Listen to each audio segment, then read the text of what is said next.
El 26 de agosto de 2018 se firma el acta de terminación de la interventoría.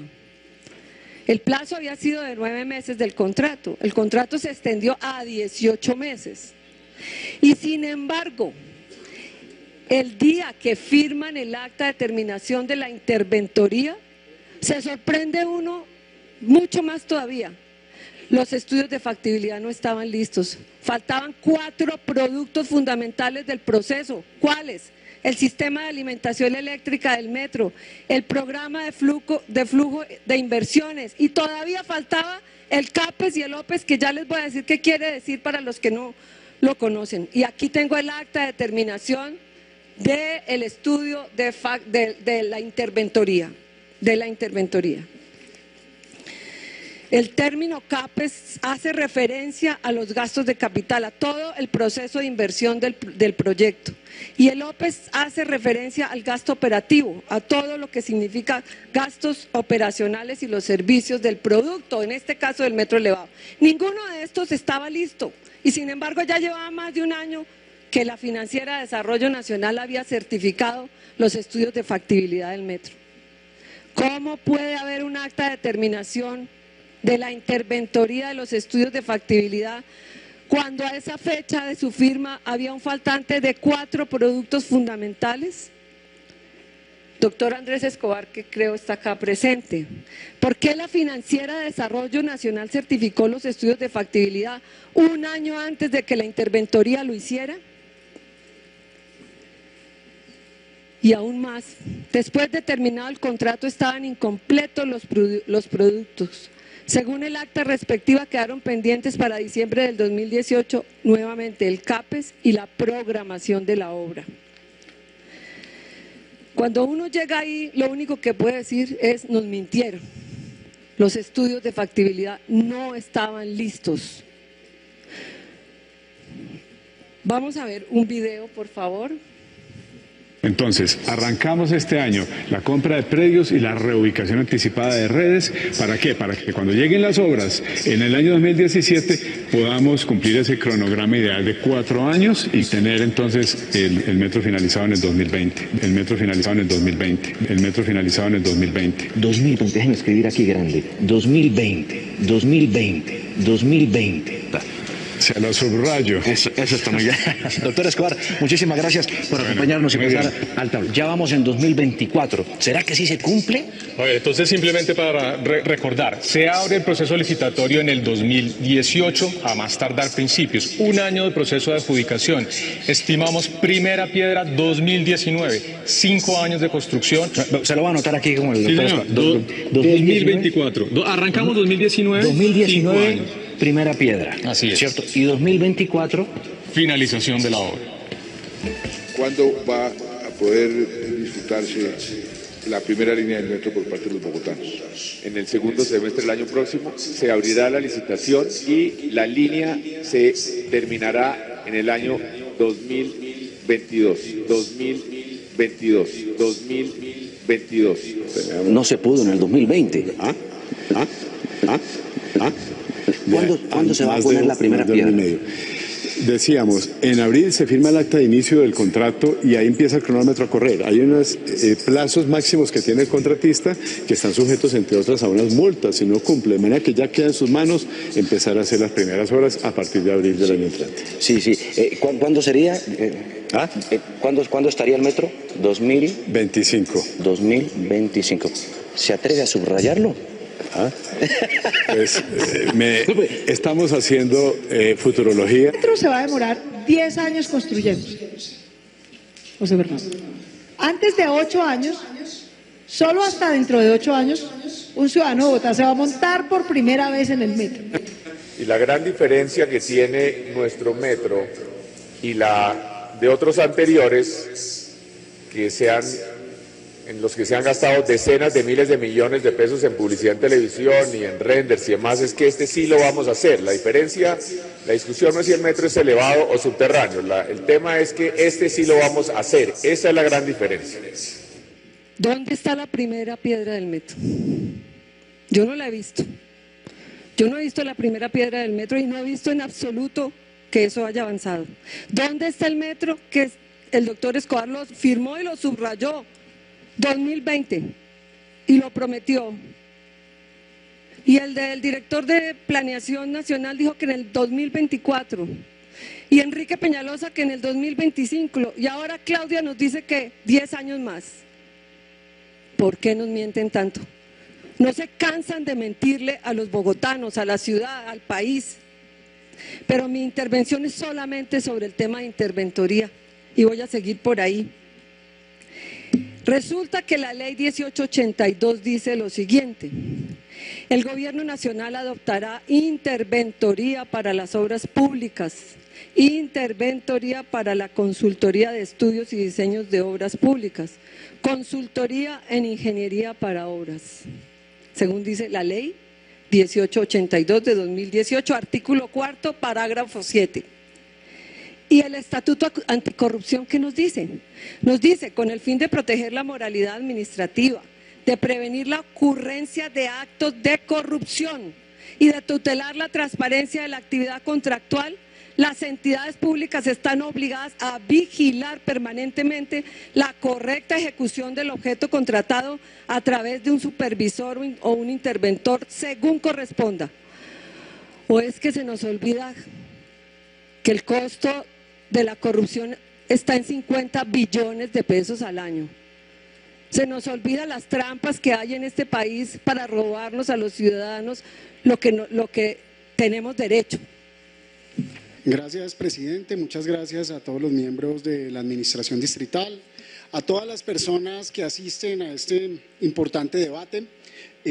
Coloquemos la presentación, por favor. Yo creo que este es el debate del futuro de Bogotá. Es el debate más importante de la movilidad en la ciudad. Así que agradezco la presencia de todos los miembros de la Administración Distrital, del gerente de la empresa Metro, gerente Transmilenio, el secretario de Movilidad y de todos los miembros que hoy están. Vamos a empezar viendo una pequeña línea de tiempo, les pido el favor que pongan atención a esto, y sonido, sobre lo que ha sido el Metro de Bogotá desde que comenzó. Es súper importante para entender cuánto hemos gastado en este proceso.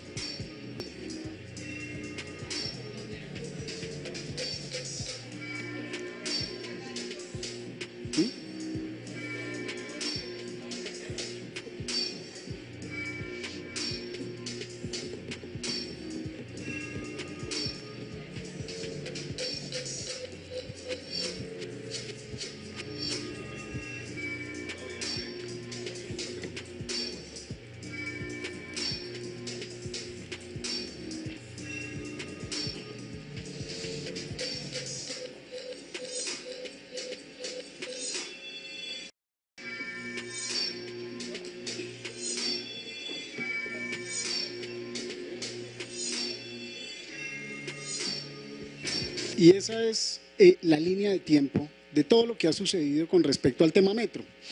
54.2 millones de dólares invertidos en estudios, recurso supremamente importante con lo que se hubieran podido financiar muchas cosas. Por ejemplo, un colegio como el Carlos Arango Vélez en la localidad de Kennedy, que cuesta 16.000 millones de pesos. La optimización del acueducto de Cerro Norte, 20.000 millones. La renovación de las redes de acueducto de Kennedy, 29.000 millones de pesos. La construcción del corredor del río Arzobispo, el corredor ambiental, que cuesta un poco más de 5.000 millones de pesos. La construcción del Centro de Recepción y Rehabilitación de Flora y Fauna Silvestre, que va por los 25.000 millones de pesos. En fin, hay un sinnúmero de obras que se hubiesen podido dar con esto. Este debate lo vamos a dividir en 3 actos, ¿sí? El primer acto, que es, nosotros queremos un acto supremamente importante que denominamos "Lo tuyo va bien". ¿Lo tuyo cómo va? Va bien. Así que empecemos con las cifras de los contratos de la empresa Metro de Bogotá. En total, desde su creación, la empresa Metro ha suscrito 410 contratos entre 2017 y a la fecha. Ahí se encuentran convenios, financiación, prestación de servicios, pero de estos 410 contratos, 288 han sido suscritos a dedo, se han adjudicado a dedo, el 70%, ¿sí? Estamos hablando que los contratos adjudicados a dedo suman un total de más de 24.000 millones de pesos.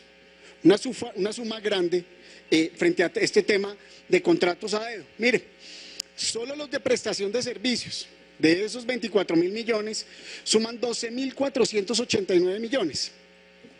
Mire los contratistas beneficiados. Adriana María Plazas Tobar, 5 contratos en 3 años por 536 millones de pesos. Zulma Andrea León, 3 contratos en 3 años por 217 millones de pesos. Simón Mesa Costa, 3 contratos por 237 millones de pesos. O sea, lo que uno ve acá es que hay unas órdenes de prestación de servicio que tienen una suma supremamente importante y uno cree que pues eso va a ser porque va a suplir una necesidad técnica muy importante. Ahí tenemos los contratos en cifras. Los anteriores fueron órdenes de prestación de servicios, pero estos son los contratos de prestación de servicios adjudicados a personas jurídicas, a dedo por 11.337 millones de pesos.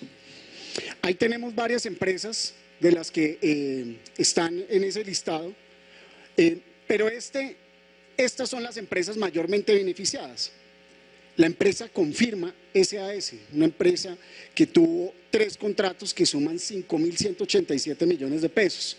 Compensar en 2 contratos grandes, uno de 800 millones de pesos y otro de 2.445 millones de pesos. Y otras empresas que están ahí anotadas que también son bastante beneficiadas por estos contratos a dedo.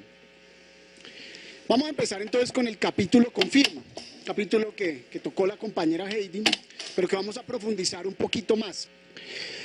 Según la empresa Metro, según la gerencia de la empresa Metro, Confirma cuenta con la idoneidad y la experiencia requerida para contratar todo lo que contrata frente a los temas Metro. Sin embargo, miremos lo siguiente.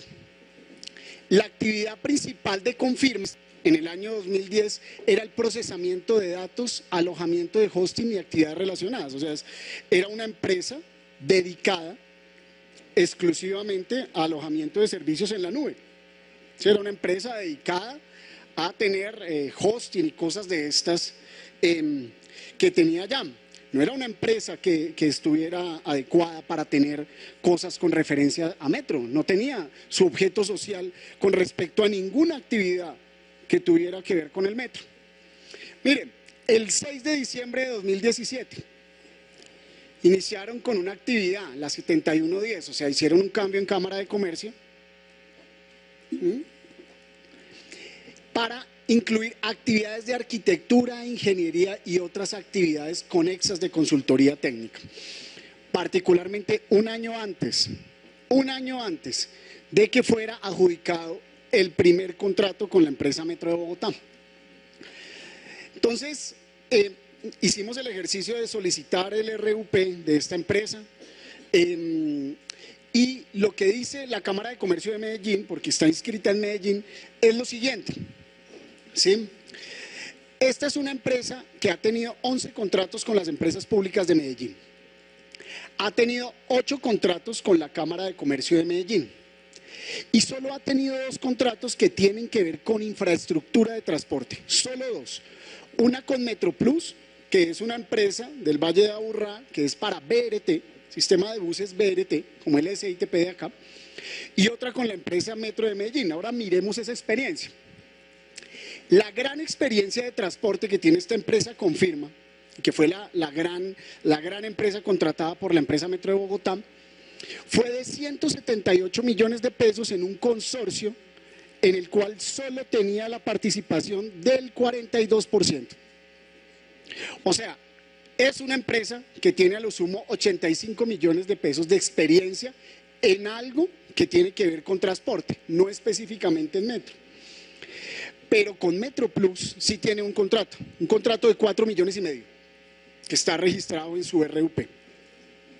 4,5 millones contratados con la empresa MetroPlus. Entonces, esa es la experiencia que esta empresa tenía para desarrollar y para asesorar frente a todos los temas de transporte. Entonces, ahí empieza. teniendo esa experiencia, teniendo esa idoneidad tan cuestionada, firma el contrato 137 de 2018, un contrato firmado de manera directa que nosotros lo llamamos el contrato raspe y gane, porque claro, un contrato de 1.103 millones de pesos para ejecutar durante 32 días, que lo único que pretendía era ser el jurado para calificar las propuestas de los que querían acompañar a la gerencia de Metro Bogotá. O sea, 1.100 millones de pesos para escoger las personas que posteriormente podrían hacerle la asesoría a la empresa Metro de Bogotá. Y efectivamente, se acudió a una modalidad de contratación directa cuando debía hacerse a través de un concurso de méritos. Era lo mínimo, debía hacerse a través de un concurso de méritos, pero con un agravante. Esta empresa Confirma entregó la oferta económica 15 días antes de la elaboración de estudios previos. No había estudios previos todavía y la empresa Confirma ya tenía información, señores entes de control, ya tenía información de que efectivamente se iba a hacer este proceso. Sin estudios previos entregaron eso y efectivamente se aplicó de manera equívoca el factor multiplicador, así que un contrato que tenía que ser de 360 millones de pesos aproximadamente terminó siendo de 1.100 millones de pesos, o sea, un detrimento patrimonial que identificó la Contraloría de Bogotá de 768 millones de pesos, ¿sí? Con presuntos hallazgos penales y fiscales, unos hallazgos supremamente complejos por toda la irregularidad precontractual que iba en la ejecución de ese contrato. Nosotros además ahondamos un poquito más. Bueno, la empresa Metro expide este acta de entrega y recibió a satisfacción, evidenciando que el acta de inicio se firma el 19 de noviembre de 2018 y que las actividades terminan un mesecito después, el 20 de diciembre de 2018, es decir, 32 días de ejecución, cuando este contrato comprendía un plazo de 55 días. O sea, un contrato que se termina con unos días antes de terminada la vigencia, 55 días terminar. Entonces nosotros, además del ejercicio que hizo la Contraloría, quisimos hacer un ejercicio adicional. Hicimos una regla de 3 simple. Este contrato, con el hallazgo de la Contraloría, debía costar 335 millones de pesos, pero era por 55 días. Si le restamos los 140 millones de pesos que tendrían que haberse dado durante los días excedentes, tenemos que el hallazgo fiscal real de este contrato es de 908 millones de pesos. Es decir, con los días que trabajaron y lo que hicieron, tenían que se le pagado a esa empresa no más de 140 millones de pesos. Entonces, eso se lo sumamos a este tema de Confirma, el costo real por 55 días. Fue cerrado previamente a los 32 días y ahí está el acta de la empresa Metro de Bogotá. Pero ahí no cierra el tema de Confirma. Esta es una empresa que tiene contratos con la empresa Metro de Bogotá, evidentemente todos a dedo. Y tenemos este contrato de prestación de servicios 100 de 2019. Este es un contrato que básicamente lo que quería era acompañar a la gerencia de Metro para calificar las propuestas de los que querían acompañar a esa gerencia. Es decir, iba a haber posteriormente, ahorita les hablaré de ese contrato, un contrato por más de 90.000 millones de pesos. Y lo que este contrato pretendía era hacer ese acompañamiento. Nuevamente, un contrato por Confirma sin la idoneidad técnica, diciéndole a la empresa Metro cuáles eran los idóneos para hacer este tema. Y el contrato de prestación de servicio 148 de 2019, que es un contrato casi por 2.000 millones de pesos para escoger quién iba a ser el concesionario de la empresa Metro de Bogotá y su interventoría. Es decir, un contrato para un concesionario que se presentó para una persona para determinar que esa persona era la hábil, cuando el contrato de prestación de servicios anterior, el 100 de 2019, había precalificado 6 empresas. Es decir, miremos este cuadro. Tenemos el primer contrato de 1.100 millones para seleccionar los asesores de la gerencia del proyecto. El segundo contrato de 7 meses para evaluar las solicitudes de precalificación de los que podían estar. Es decir, si yo soy una empresa, yo quiero que me digan si yo puedo construir el metro. Entonces hicieron un contrato para que ellos dijeran técnicamente, efectivamente lo puede hacer. Y como salieron 6 empresas precalificadas que previamente les habían dicho los que tenían y no tenían la potestad, así que solo se presentó una para que en el contrato de prestación de servicios 148 de 2019, que es el último contrato que tenemos ahí, evaluaran si esa única empresa efectivamente podía ser la concesionaria de la empresa Metro, lo cual fue así. 5.187 millones de pesos entregados a una empresa sin la idoneidad técnica. ¿Era la idónea técnica? En su experiencia hasta la adjudicación del contrato 137, solo contaba con los 2 contratos que les dije en materia de infraestructura de transporte. Uno en el cual tenía participación del 42%, o sea, un contrato aproximado de 80 millones de pesos, y otro, un contrato de 4,5 millones. Esa era la experiencia de Confirma, y eso es lo que la empresa Metro contrató a dedo, con 3 contratos millonarios, con unos presuntos detrimentos patrimoniales muy grandes. Entonces, devuélvete un momentico. Entonces, no tenía la experiencia, pero queremos dar un dato adicional, lo llamamos el dato ñapa. Miren, la experiencia de Confirma, el gerente de Confirma, era Sergio Jaramillo Mejía, que en su momento fue el secretario general de la Cámara de Comercio de Medellín, con quien Confirma tuvo 8 contratos. 8 contratos que le sumaron 1.200 millones de pesos. Esa empresa antioqueña, que contrataba con la Cámara de Comercio antioqueña, también tuvo contratos por 5.160 millones con 160 millones de pesos con la EPM antioqueña, pues conocidos, doctor Andrés Escobar, suyos de la tierra, del terruño de Antioquia, todos también llegando a la empresa Metro de Bogotá. El segundo dato que tenemos es esta empresa Ingetec. Esta empresa es la empresa que está en todas, es la empresa que la tiene clara porque está metida en todos los grandes procesos contractuales del país. Miren en los que está. Hizo la interventoría de Hidroituango.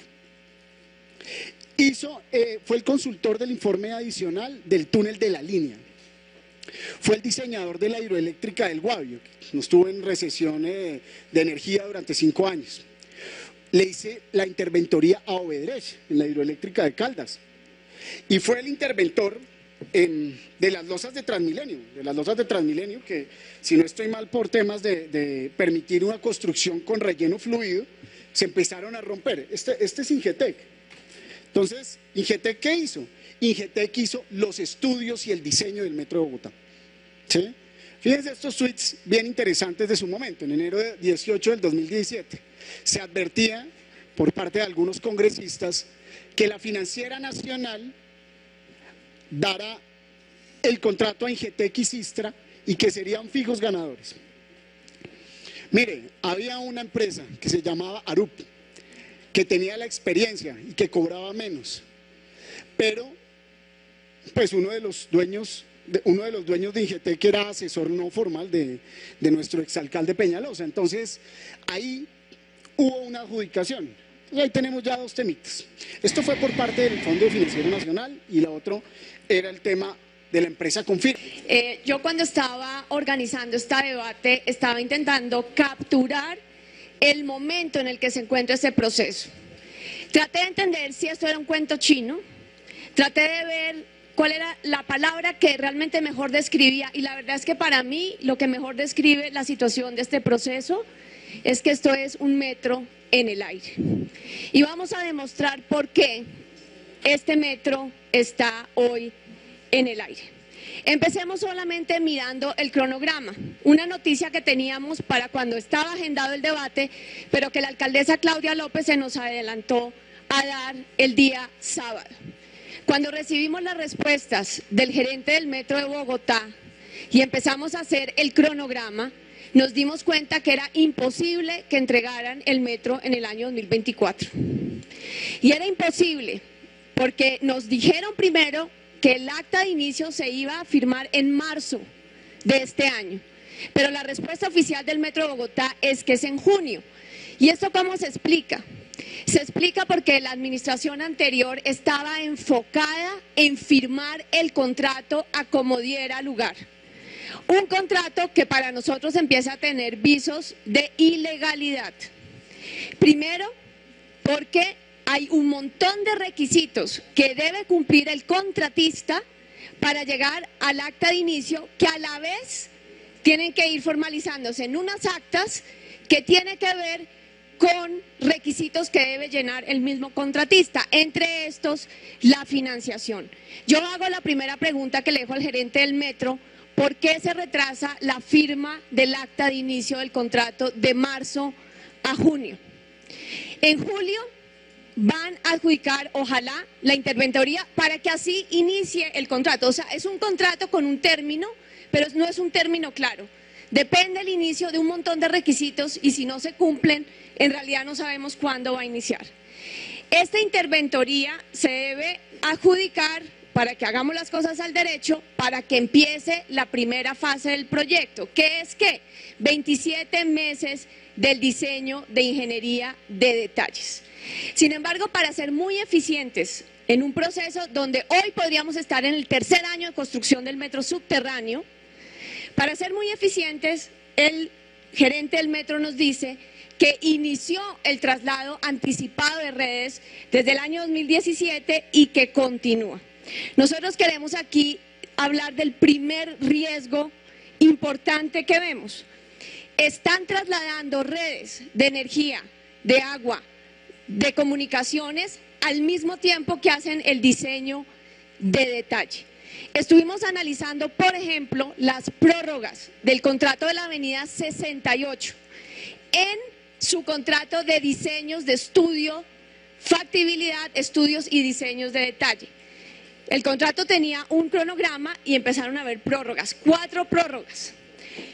Entre la prórroga 2 y 4, ¿cuál fue el tema clave para las prórrogas?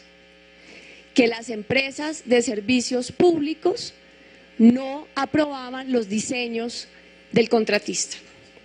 Porque claro, cuando usted ya está diseñando en detalle, usted empieza a ver la geotecnia, usted empieza a ver en concreto qué va a pasar, le toca modificar sus diseños de factibilidad y va a tener que empezar a modificar el proyecto. Y esto puede interferir con las redes. Por ejemplo, leyendo esa acta, esa prórroga número 4 al contrato de la avenida 68, se dice que el objeto del contrato de consultoría del IDU se desarrolla a lo largo de 16.9 kilómetros de vías urbanas, lo que significa una alta complejidad para la elaboración de los estudios y diseños. Dice esta acta que está principalmente prorrogando, pidiendo el contratista de diseño una prórroga. Dice, a pesar que el consultor interventor han radicado los diseños a la UAEPS, a la Secretaría de Movilidad, a la empresa de Acueducto desde febrero del 2019 y las entidades han generado observaciones, el consultor ha radicado nuevamente porque se han generado nuevas observaciones. Es un proceso iterativo, obviamente. Y es muy interesante que dice, en las revisiones con la empresa de Acueducto de Bogotá se han incorporado soluciones a problemáticas actuales de redes que tienen causas u origen ajeno al proyecto de la troncal de la avenida 68. Claro, porque cuando usted interviene en una red, la modifica, usted está interviniendo en un sistema. Y eso significa que va a tener que hacer modificaciones al sistema. Por eso las empresas de servicios públicos deben aprobar los diseños, para cuando empiece el traslado de redes sepan exactamente. Pero aquí ya empezamos el traslado de redes con una inversión, con la compra de predios de 2.4 billones de pesos antes de tener los diseños de detalle. Dice el mismo acta. Por otro lado, Codensa ha generado observaciones a los diseños radicados, los cuales igualmente dependen de los diseños aprobados por la UAES. Y este es el punto clave. Los cambios generados por observaciones de una u otra entidad pueden generar cambios en otras disciplinas. Urbanismo, diseño geométrico, redes secas, redes húmedas, tránsito, transporte, estudios ambientales, estudios prediales, estudios estructurales y de presupuesto. Aquí el plan es que en 2 años vamos a tener los diseños definitivos y a la vez hemos hecho el traslado de redes. Y hemos invertido 2.4 billones de pesos. Yo quiero ver la interacción, la iteración entre los diseños definitivos que no tienen geotecnia en la Caracas, porque hasta podríamos decir en sana discusión que pueden utilizar los estudios del metro subterráneo para el tema de suelos en el tramo que es similar al del metro subterráneo. Pero en la Caracas a ustedes les toca hacer los estudios de suelos y los estudios y el suelo en Bogotá cambia cada 10 metros. Esa es la razón por la cual en el norte el metro subterráneo no se podía hacer con tuneladora, porque a usted le toca cambiar el tipo de cuchilla que la tuneladora va pasando y eso no era viable. Entonces aquí vamos a trasladar redes, invertir 2.4 billones sin tener los diseños definitivos. Primer riesgo que apunto. Y además al final, en 27 meses, tenemos los diseños de ingeniería de detalle. Siguiente diapositiva, por favor. Este es de la Asociación Americana de Estándares de Ingeniería y más o menos muestra cómo avanza un proyecto en definición y también cómo se va definiendo en concreto los costos. Más o menos hoy el proyecto Metro Elevado llega al punto de ingeniería básica y tendría que avanzar en la ingeniería básica extendida y la ingeniería de detalle. Estamos en una incertidumbre de costos de entre el 10 al 15% si siguiéramos esta tabla.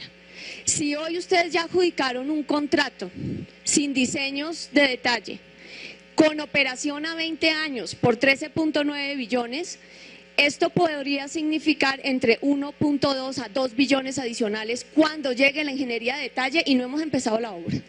Yo le pregunto al secretario de Hacienda si ustedes están previendo. Miren, los estudios del metro subterráneo en factibilidad costaban 7 billones. En ingeniería de detalle su costo fue de 15 billones. ¿Qué pudo hacer el metro subterráneo? ¿Cómo solucionamos si no tenemos la plata? Bueno, el metro subterráneo dijo con el gobierno nacional, acortemos el metro para que nos dé el presupuesto, pero porque tenían diseños. Pero aquí ya hemos invertido 2.4 billones en traslado de redes y compra de predios sin diseño de detalle y puede llegar secretario de Hacienda el costo final del metro en 27 meses y que a usted le digan que ese metro cuesta 2 billones más. Ya el gobierno nacional se lavó las manos en el COMPES y dijo, de aquí en adelante sobrecostos los asume el distrito. Yo pregunto, secretario, ¿ustedes están contemplando ese costo muy probable adicional? Y no hemos empezado la obra. Y también el posible detrimento de estar trasladando redes sin diseños definitivos. Los reprocesos que se van a traducir en costos de tiempo y ese tiempo siempre significa plata. Pero ¿qué es lo que nos dice en la respuesta el gerente del metro? No se preocupen que los sobrecostos en la matriz de riesgos están adjudicados al privado. Yo quisiera que pusiéramos el video número 2, porque la mejor explicación de esto… Vamos a ser muy juiciosos en estructurar proyectos en la medida en que tengamos completamente entendido el nivel de riesgos que podemos trasladarle a un contratista. No se trata de trasladarle todos los riesgos a un contratista porque seguramente en el camino vamos a encontrar que esos riesgos se nos terminan devolviendo al Estado como riesgo público y se materializan como un mayor costo del proyecto. También vamos a ser muy juiciosos en estructurar proyectos en la medida en que tengamos completamente entendido el nivel de riesgos que podemos trasladarle a un contratista. No se trata de trasladarle todos los riesgos a un contratista. Porque eventualmente ese riesgo se devuelve al público. Y quisiera terminar esta parte, que ahí ya la pregunta que le hago directamente al gerente del metro, a planeación, a Hacienda. ¿Quién asume el riesgo del costo adicional del diseño de detalle? Yo examiné los riesgos del contrato y yo no veo que eso esté ahí incluido. Yo no soy abogada, pero lo leí con sentido común, yo no veo que eso esté incluido. Si en 27 meses esto nos cuesta 1.5, 2 billones más, ¿quién asume ese riesgo en un contrato ya firmado? Que es diferente al metro subterráneo, porque ese riesgo pues no tenía ningún compromiso adicional, todavía se podía decir si se hace, si no se hace, si se cambia, cómo se cambia. Aquí no, aquí ya firmamos un contrato que era el afán a toda costa y a todo riesgo del alcalde Peñalosa, dejar como fuera firmado ese contrato. Pongamos el video 1, que aquí el tipo de contrato nos da una explicación excelente también el director del estructurar un proyecto como estos requiere un esfuerzo de saber identificar realmente el nivel de madurez en que se encuentra un proyecto antes de iniciar su licitación.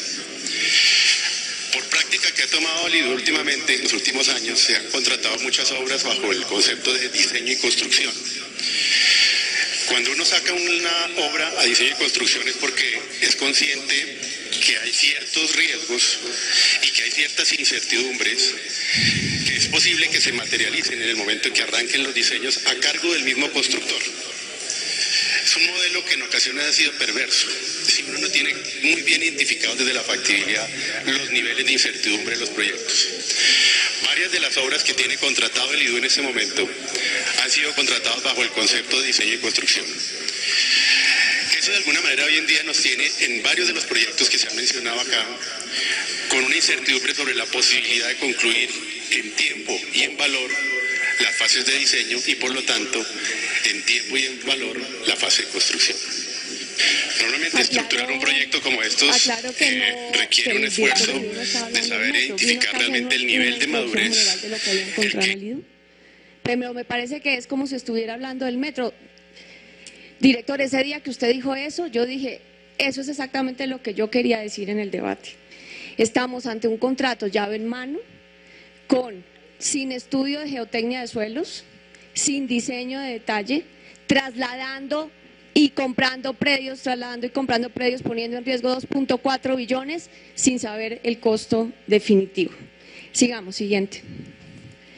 Y bueno, y se lo entregamos entonces a una empresa con unos antecedentes a toda carrera. Yo creo que es la única empresa que terminó llegando a la licitación a meterse en semejante riesgo de contrato. Un contrato veedor en la cual ni siquiera el régimen de contratación está claro, porque es que para acelerar este proceso de contratación se inventaron en nuestro concepto sin sustento legal que aquí el régimen de contratación era el reglamento del BID. Eso no está en la ley, eso es una interpretación amañada de la ley. Nosotros estamos preparando una demanda de contrato, porque muy acuciosamente utilizan ese procedimiento para la obra. Una cosa es que uno coja los reglamentos del BID y los meta en el contrato como soporte de varias etapas. Otra cosa es que usted pueda utilizar en el proceso de licitación algunos de los reglamentos. Otra cosa es que usted diga que la ley 80 dejó de existir, que el proceso de la normatividad de contratación de la ley de colombiana no nos acogemos y cogemos el reglamento del BID para acelerar la licitación. Y entonces cuando usted ahora firma el contrato, ¿qué es lo que encuentra? Que no hay régimen jurídico claro del contrato. Porque entonces ahí sí, cuando vamos a hablar, por ejemplo, de los temas de cláusulas excepcionales, las garantías y la liquidación, ahí sí se acogen a la ley 80. Pero adjudicaron el contrato bajo otro régimen de contratación, diciendo que ellos se elevaban, ahí sí, como el metro elevado, se elevaban sobre la ley 80 y todo el régimen de contratación colombiano. A nosotros nos parece que ese contrato no tiene validez jurídica. Y eso hay que examinarlo. ¿Por qué? Porque luego cuando vengan las controversias con el contratista, ¿sabe qué? También se nos van como a un paraíso fiscal. No resuelven las controversias bajo la ley colombiana, sino que se inventan ahora es que el arbitraje internacional.